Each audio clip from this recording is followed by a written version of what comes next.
Hello everyone, welcome back to my channel English with Shivay classes. आज हम पढ़ेंगे forms of poetry की series में द लिरिक के एमसीक्यूज। चलिए स्टार्ट करते हैं। What is the definition of a lyric poem? Lyric poem की डेफिनेशन क्या है? Answer is a type of emotional song. ये एक इमोशनल सॉन्ग टाइप का होता है पोइट्री की तरह, जो अलग करता है ड्रामेटिक और नैरेटिव पोइट्री से। What is the second step in identifying if the poem is a lyric? Answer is D, identify literary terms. What does a lyric poem express? एक लिरिक पोइम क्या एक्सप्रेस करती है? एक personal thoughts और feeling को express करती है। A lyric poem is a short poem in which, जिसमें एक सिंगल स्पीकर अपनी पर्सनल थॉट और फीलिंग्स को एक्सप्रेस करता है। लिरिक पोएम एक छोटी सी पोएम होती है जिसमें जो स्पीकर होता है, जो उसकी अपनी खुद की जो पर्सनल थॉट्स और फीलिंग्स होती हैं उनको एक्सप्रेस करता है। In ancient time lyric poems were created to be sung. जो पोएम्स होती थी उनको गाने के लिए क्रिएट किया जाता था। Which type of poetry tales a story? Narrative type के जो नैरेटिव स्टोरी होती हैं वो स्टोरी टेल कर बताती हैं। A poem consisting of a single speaker expressing A state of mind और प्रोसेस और परसेप्शन, फीलिंग, इमोशंस और थॉट। आंसर इज ए, जिसमें स्पीकर अपनी जो स्टेट ऑफ माइंड और जो उसकी प्रोसेस, परसेप्शंस, फीलिंग और इमोशंस और थॉट को एक्सप्रेस करता है, वो लिरिक पोएम कहलाती हैं। A form of poetry where single speaker express his या her thought of her feeling. Answer is A, lyric poetry. Which of these would be considered a poem? Answer is B, song lyrics. Next है, what is the organ of lyric? Lyric का organ मतलब उत्पत्ति कहाँ से मानी जाती है? Lyre से। What is lyra? लायर एक म्यूजिकल इंस्ट्रूमेंट होता था ग्रीस, जो प्राचीन टाइम, ग्रीक में प्राचीन टाइम में एक इंस्ट्रूमेंट हो जाता, जैसे वीणा बोला जाता है ना, उसी तरह एक इंस्ट्रूमेंट होता था। What do you understand by iambic pentameter? Iambic pentameter से आप क्या समझते हो? आंसर इज ए, इसमें 2 सिलेबल्स होते हैं। एक जिसमें पहला सिलेबल अनस्ट्रेस होता है और दूसरा स्ट्रेस होता है। Which of the following is an example of love lyric? Love lyric का एग्जाम्पल क्या है? जॉन डन का प्रेजेंट इन एब्सेंस, ये एक लव लिरिक है। Which of the following is an example of nature lyric? Nature lyric का example क्या है? आंसर इज सी, शैली का टू स्काईलार्क। ये सारे जितने भी लिरिक हैं वो हम ऑलरेडी डिस्कस कर चुके हैं। अगर आपने वो वीडियो नहीं देखी है तो जाकर चैनल की प्लेलिस्ट में देख सकते हैं। In the 11th century who were the troubadours? Ancient जो 11th सेंचुरी थी उसमें ट्रू बॉर्डर्स क्या थे? Answer is C, travelling composer and performs of songs. वो ट्रैवलिंग कंपोजर होते थे और सॉन्ग्स को परफॉर्म करते थे। Lyric is emotional express, lyric में जो एक्सप्रेशन होते हैं वो इमोशनल होते हैं। Wordsworth Tintern Abbey is written in, Wordsworth का जो टिंटन एबे है वो लिरिक फॉर्म में लिखा गया है। The poetic form concerned with feeling and emotion and it also refers to the broad category of poetry. Answer is C, lyric poetry. Which type of poetry express the thought and feelings of the poet? Answer is ए, बार बार वही चीज़ कि जो poets की feelings, thought और emotions को express करती है वो lyric poetry कहलाती है। The type of poetry which express intense personal emotions in a manner suggestive of a song. Answer is lyric poetry. आगे हम डिस्कस करेंगे dramatic monologue. What is dramatic monologue? Dramatic monologue क्या होता है? Answer is A, dramatic monologue means self conversation speech और talks which includes interlocutors present dramatically, जिसमें जो speaker होता है वो खुद से ही बातें करता है, उसको ड्रामेटिक मोनोलॉग बोला जाता है। How many aspects of life can be delivered in dramatic monologue? Answer is A. How does the speaker reveal his temperament and character in dramatic monologue?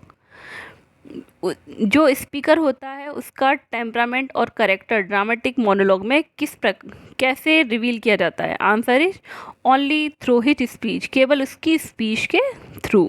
How many types of dramatic monologue are there in English? ड्रामेटिक मोनोलॉग कितने प्रकार की होती है English में? 3 प्रकार के। whom had the form of dramatic monologue chiefly been associated with? Robert Browning. Robert Browning is also called the father of dramatic monologue. So it is the important question.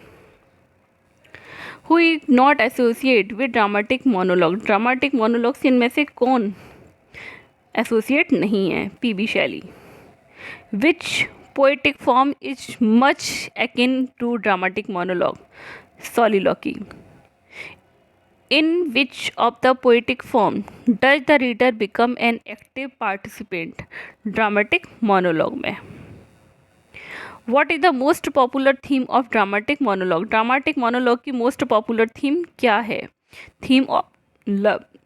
How many speakers take part in dramatic monologue? Only one speaker. What is the meaning of monologue? Monologue का मतलब होता है speech by one person, एक ऐसी speech जिसको सिर्फ एक person के द्वारा बोला जाता है। ड्रामेटिक मोनोलॉग्स क्या होते हैं? Lyrics. The term monologue belongs to Greek. Monologue कहाँ से को बिलोंग करता है? ग्रीक को। In a dramatic monologue the speaker may be और may not be in costume, मतलब वो कॉस्ट्यूम में भी हो सकता है और नहीं भी हो सकता। Tennyson's Tithonus is A dramatic monologue. What is the theme of T.S. Eliot, the love song of J. Alfred Prufrock? Answer is D. Inactive and meaningless life of modern men. What is the dramatic monologue? Dramatic monologue क्या है?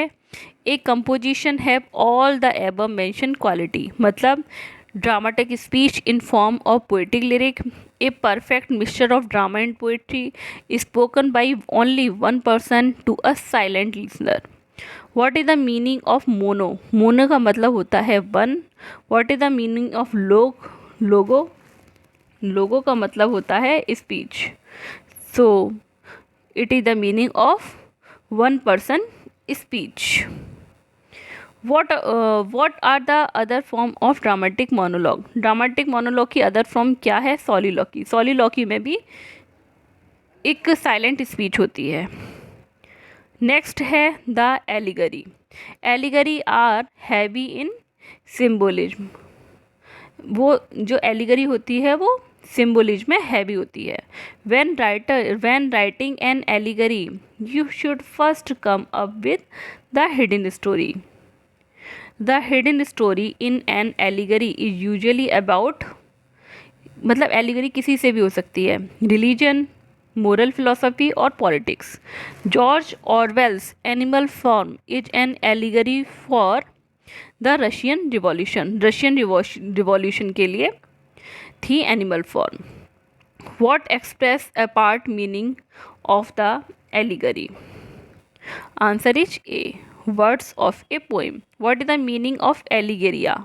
एलिगेरिया का मतलब होता है veiled language figurative. What does allows meaning? Speaking differently. When was the word allegory used for the first time in English?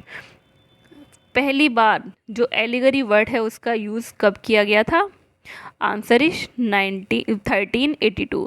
It is the important question. In Robert bridge Nightingale, what is the allegory interpretation of Nightingale? Answer is C. Nightingales represents talented poets.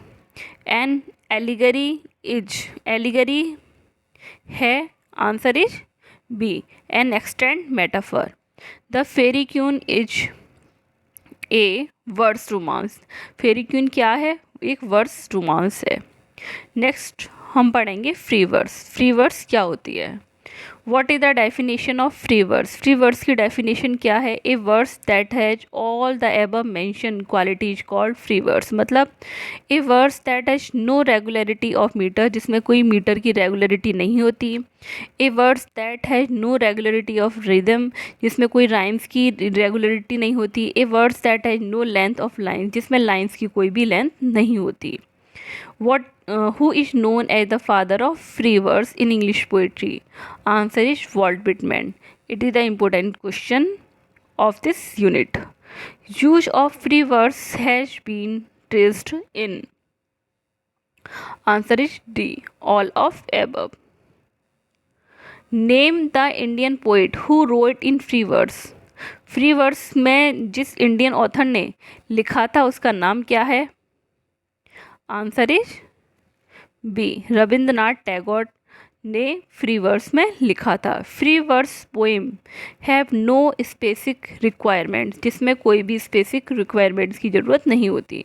Which poetic form lack a consist rhyme scheme, metrical pattern और musical form? Answer is B. Free verse. A poem which is free from limitation of regular meter or rhythm and also does not rhyme with fixed form is called free verse. जिसमें कोई भी fix metre नहीं होता, rhythm नहीं होती, कोई rhyme नहीं होती, कोई भी लाइंस की लिमिटेशन नहीं होती, इज कॉल्ड फ्री वर्स. इसी के साथ इस free verse, dramatic monologue, lyric, इससे रिलेटेड MCQs फिनिश होते हैं. आई होप आपको वीडियो अच्छी लगी हो. Thanks for watching.